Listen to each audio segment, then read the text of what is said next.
ठरलं तर मग या मालिकेच्या 6 डिसेंबरच्या भागामध्ये इकडे पूर्णाजी सांगत असते, कुसुम जा सायलीला घेऊन तू तिच्या रूममध्ये जा, तुम्ही दोघींनी छानपैकी गप्पा मारत बसा. यावरती आता आधी कुसुमला काहीच कळत नाही, पण पूर्णाजीने इशारा केल्यावरती तिला समजतं की या सगळ्यामध्ये अर्जुन आणि सायलीला वाढदिवसाचं सरप्राईज द्यायचं आहे. यासाठी पूर्णाजी हे करते. मग आता कुसुम म्हणायला लागते, चल ना सायली आपण वरती जाऊया. यावरती सायली म्हणते, थांब ना कुसुमताई, मी न आई आत्ताच आल्यात ना, त्यांच्यासाठी काहीतरी खायला बनवते आणि त्यानंतर मग आपण वरती जाऊया, चालेल का? यावरती कल्पना म्हणते, नाही ग सायली, मला अजिबात भूक नाहीये आणि मला काही खायचं वगैरे नाहीये. तू जा बरं, मी आत्ताच आले की नाही, मला काही खावंसं वाटलं ना तर मी तुला नक्की सांगेन. त्यामुळे आत्ता तरी तू इथून निघून जा, म्हणजे वरती जा ना कुसुमताईसोबत गप्पा मार. यावरती सायलीला समजत नाही की नक्की यांचं काय चाललंय, हे सगळेजण मला वरती का पाठवतायत.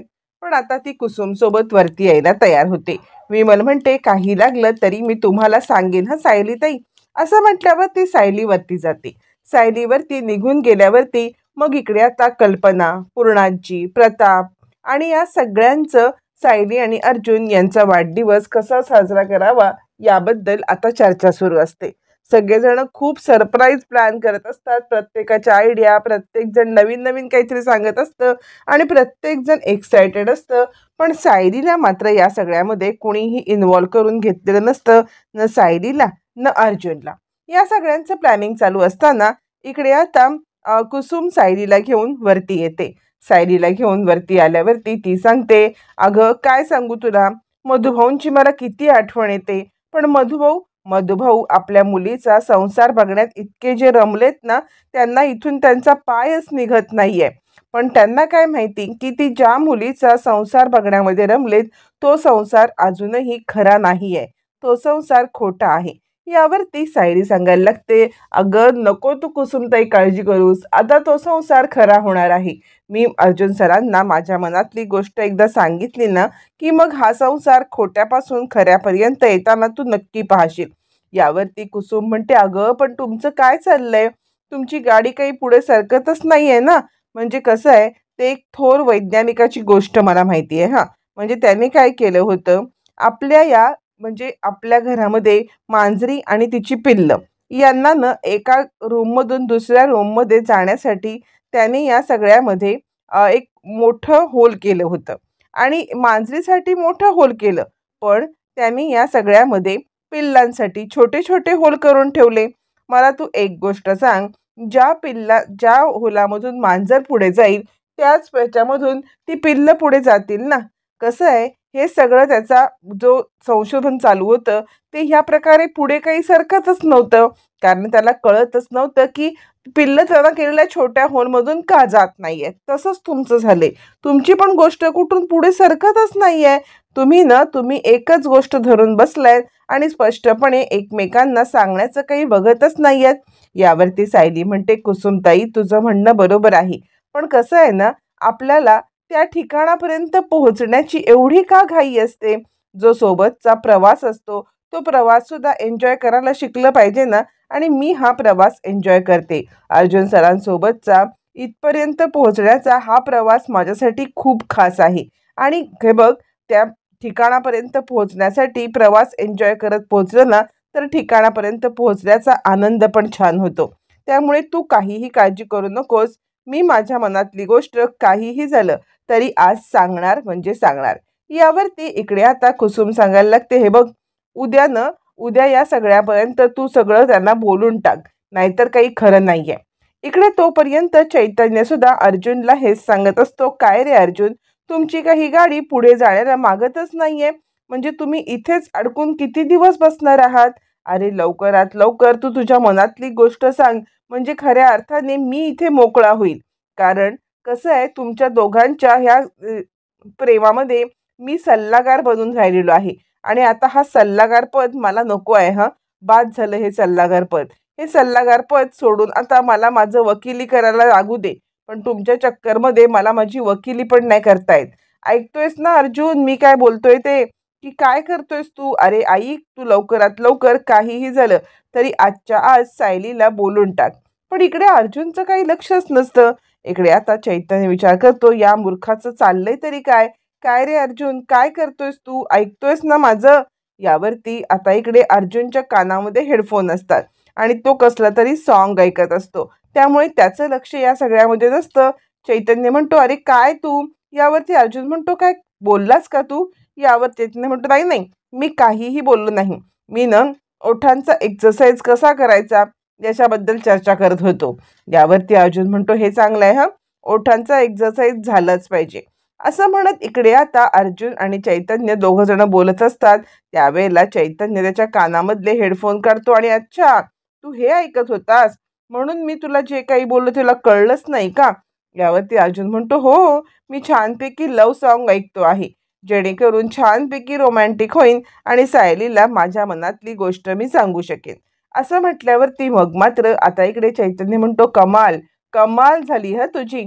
इकडे तोपर्यंत कुसुम सांगायला लागते, तुमच्या दोघांचं मात्र आता काय कळतच नाही, अगदी जगा वेगळंच आहे. अगं हा प्रवास तू एन्जॉय कर, पण प्रवास करता करता ठिकाणापर्यंत पोहोचायला तर पाहिजे ना, की इकडे प्रवासच करत बसणार.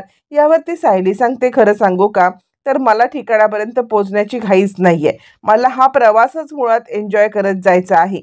आणि खरं सांगू का, अर्जुन सरांच्या नजरेने माझ्या नजरेकडे नजर दिली ना, की मी अगदी लाजून चूर होते. हे छोटे छोटे क्षण मी खूप एन्जॉय करते. आम्ही दोघं जण एकमेकांचा हात धरून ज्या वेळेला डोळ्यामध्ये डोळे घालून बसतो ना, हे पण क्षण मी एन्जॉय करते. आणि हे क्षण एन्जॉय करत करतच मला आता या सगळ्यामध्ये पुढे जायचं आहे आणि माझ्या मनातली गोष्ट सांगायची आहे. तू काळजी करू नकोस कुसुमताई. आत्तापर्यंत मी आडून आडून सांगण्याचा प्रयत्न केला, पण आत्ता मी स्पष्टपणे सांगणार म्हणजे सांगणार. यावरती कुसुमता बोलायला लागते, अगं काय ते तुमचं मला प्रेमाचं काही कळतच नाहीये. म्हणजे काय ते तू बिस्किट काय बनवतेस, ते ग्रीन रंगाचं थालीपीठ काय बनवतेस आणि या सगळ्यामधून आडून आडून त्यांना हिंट देण्याचा काय प्रयत्न करतेस आणि ते मला काही कळतच नाहीये. पण हा तुझा काहीही प्रयत्न चाललाय तो यशस्वी होत नाहीये. तू लवकरात लवकर तोंडाने काय ते बोल आणि सगळ्या गोष्टी क्लिअर करून टाक. असं आता कुसुम स्पष्टपणे सायलीला सांगत असते. इकडे चैतन्य पण तेच सांगत असतो, अरे गाडी निघून जाईल, आता तरी तुझ्या मनातली गोष्ट तू सांग. जर का तुझ्या मनातली गोष्ट तू नाही ना सांगितलंस, तर आता मी स्वतः सायली वहिनीकडे जाईन आणि तिला सांगून टाकेन की अर्जुनचं तुमच्यावरती प्रेम आहे. यावरती अर्जुन म्हणतो, ही गोष्ट तुला करायची काहीही गरज नाहीये, माझा प्लॅन पूर्णपणे ठरलेला आहे. चैतन्य म्हणतो, प्लॅन ठरलाय? कसला प्लॅन ठरलाय, सांग तरी मला काय? अर्जुन म्हणतो, तुला का सांगू, मी प्लॅन काय ठरलाय हे तुला सांगणार नाही, तर हा प्लॅन मी डायरेक्ट वर्कआउट करून दाखवणार आहे. चैतन्य म्हणतो, नक्की आहे का प्लॅन, की उगाच आपलं काहीतरी बोलतोयस तू? यावरती मग मात्र अर्जुन म्हणायला लागतो, अरे नाही, मी आहे ना माझ्या डोक्यात प्लॅन, मी सांगतो तुला.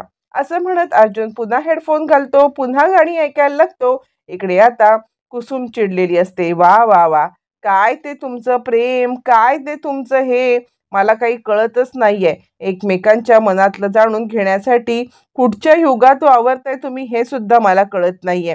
आपल्या मनातली गोष्ट सांगायला तुम्हाला इतका वेळ लागतोय.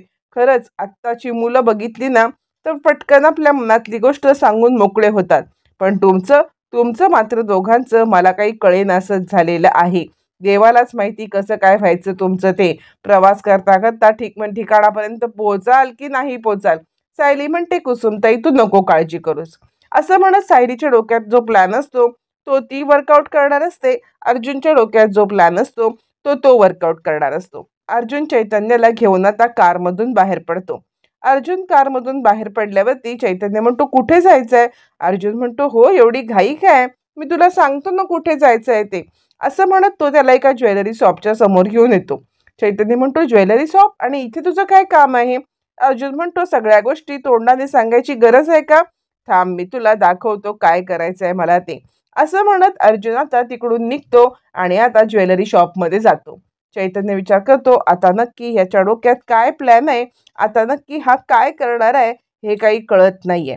असं म्हणत चैतन्य या सगळ्यामध्ये आता मात्र गाडीतच थांबतो आणि अर्जुन अर्जुन त्या ठिकाणी आतमध्ये जाऊन येतो, ज्वेलरी शॉपमध्ये जातो. अर्जुन ज्वेलरी शॉपमध्ये गेल्यावरती चैतन्य बाहेर वाट बघत बसतो.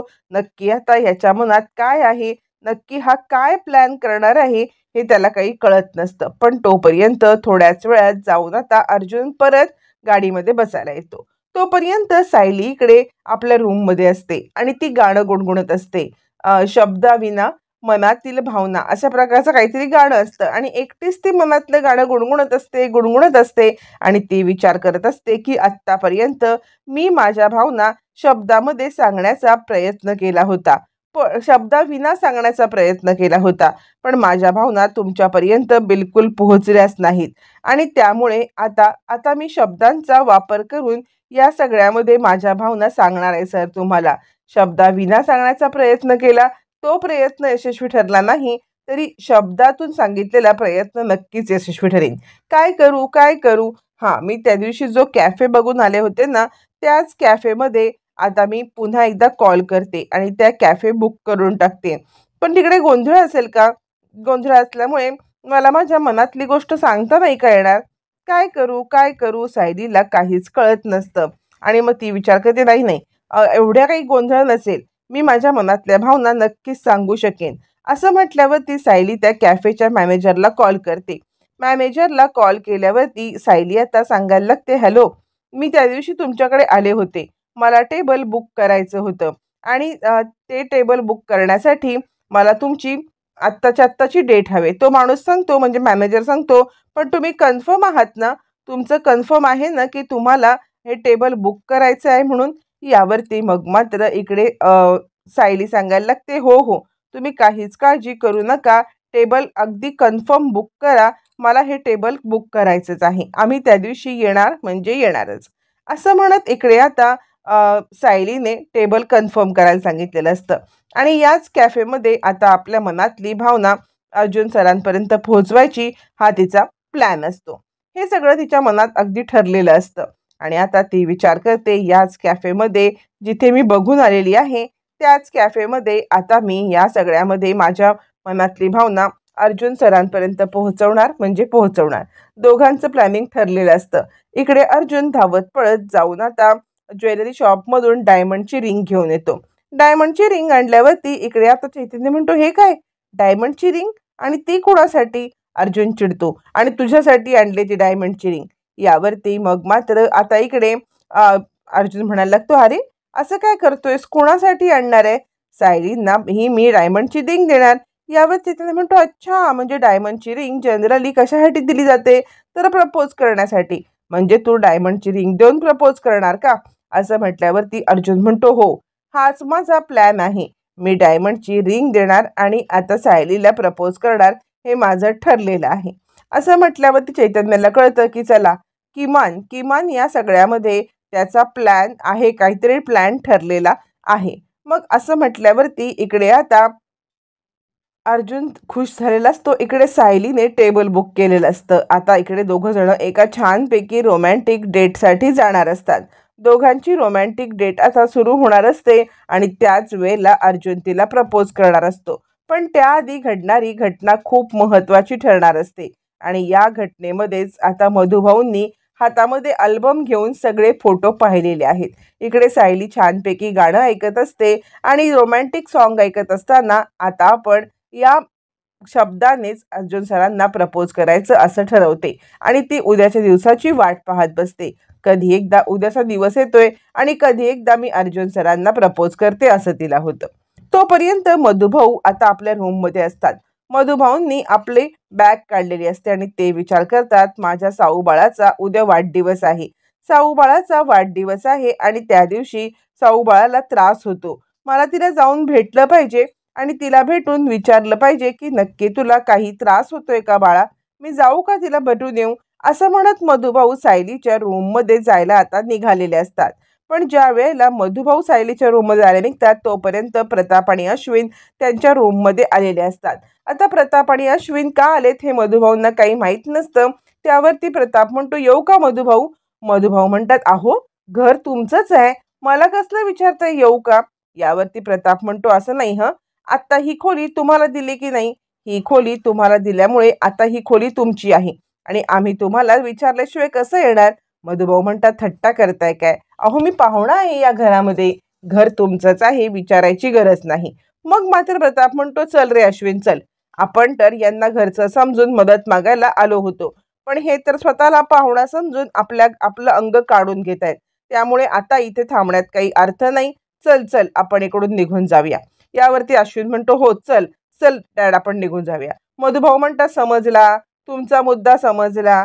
काय तुम्हाला मदत हवे ती सांगा बरं, मी तुम्हाला हक्काने मदत करण्यासाठी तयार आहे. असं म्हटल्यावरती इकडे आता प्रताप सांगायला लागतो, एक छोटीशी मदत हवी आहे. आम्हाला ना सायली आणि अर्जुन या दोघांचे छानपैकी फोटोचे रॅप करून त्यांना एक गिफ्ट द्यायचं आहे. आणि हे गिफ्ट देण्यासाठी आम्हाला त्यांचे वेगवेगळे फोटो हवे आहेत. हे वेगवेगळे फोटो जर का तुम्ही त्यांच्याकडून आणलेत ना तर बरं होईल. यावरती मधुभाऊ म्हणतात, मी? प्रताप म्हणतो, अहो हो, म्हणजे मी सुद्धा गेलो असतो आणायला, पण त्याचं कसं आहे, मी किंवा अश्विन किंवा घरातलं कुणी फोटो मागायला गेलं तर त्या दोघांना संशय येईल की आम्ही काहीतरी सरप्राईज करतोय. तुम्ही कसं आहे, तुम्ही फोटो कोणत्याही कारणाने मागू शकता आणि कोणतंही कारण पुढे करू शकता. कसं काय?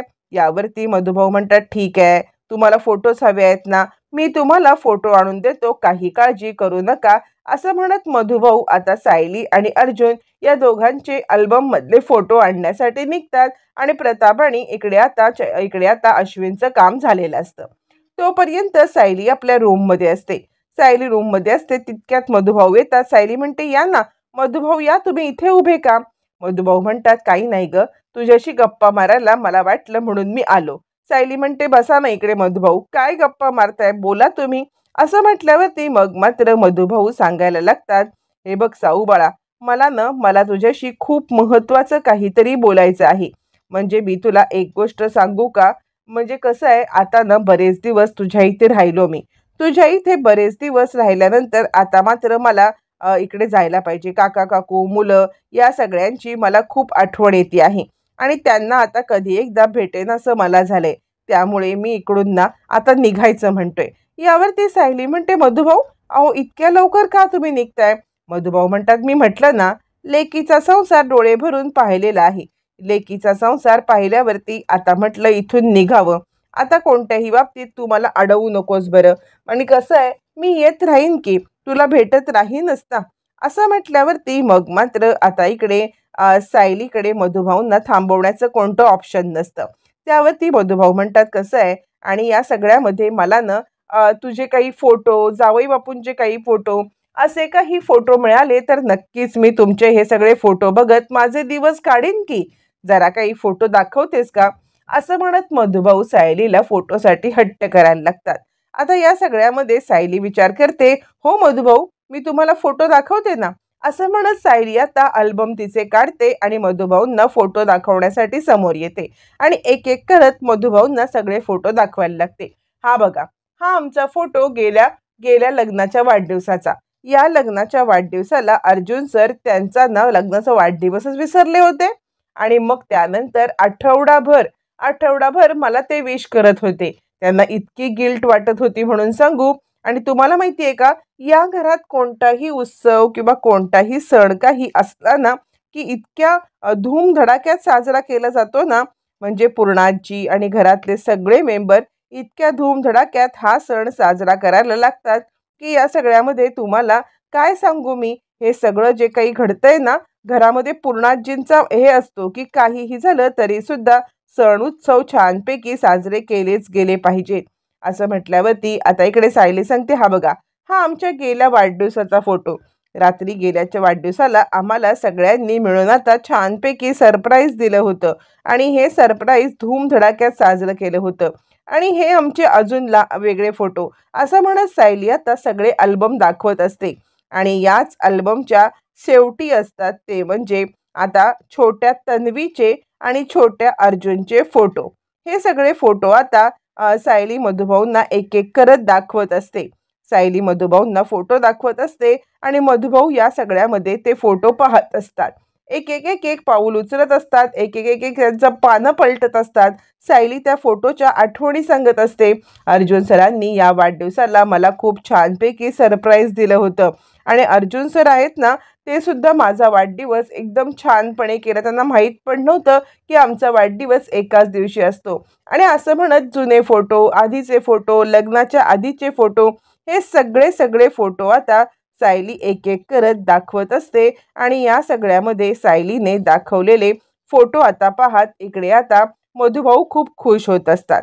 मधुभाऊ खुश होत असतात आणि या सगळ्यामध्ये मधुभाऊ आता मात्र एन्जॉय सुद्धा करत असतात. आता शेवटच्या पानावरती असतो तो म्हणजे छोट्या सायलीचा फोटो. छोट्या सायलीचा फोटो आता शेवटच्या पानावरून इकडे आता पाहण्यासाठी पुढे येणार असतो. मधुभाऊ आणि सायली गप्पा मारत मारत त्याच पानावरती अटकून पडलेले असतात. आता ते पान पुढे आल्यावरती मधुभाऊ लगेचच छोट्या सायलीचा फोटो आता ओळखणार असतात. पण या सगळ्यामध्ये ते पान पलटी होण्याच्या आधीच तिकडे आता अर्जुन येतो. अर्जुन आल्यावरती तो म्हणतो, वा वा, काय चाललंय मधुभाऊ तुमचं? मधुभाऊ म्हणतात, काही नाही हो, मी तुमचे फोटो पाहत होतो. यावरती अर्जुन म्हणतो, चालू दे की मग तुमचं काम. यावरती मधुभाऊ म्हणतात, नाही जावई बापू, आता तुम्ही आलेले आहात ना, तर तुम्ही दोघांनी छानपैकी गप्पा मारत बसा. माझी म्हाताऱ्याची अडचण या सगळ्यामध्ये तुम्हाला कशाला? असं म्हटल्यावरती आता इकडे अर्जुन म्हणतो, नाही मधुभाऊ, थांबा ना तुम्ही, तुम्ही जायची काही घाई करू नका. मधुभाऊ म्हणतात, नाही नाही, आता या सगळ्यामध्ये मला काही न काही ज्या गोष्टी बघायच्या होत्या त्या मी बघितल्यात.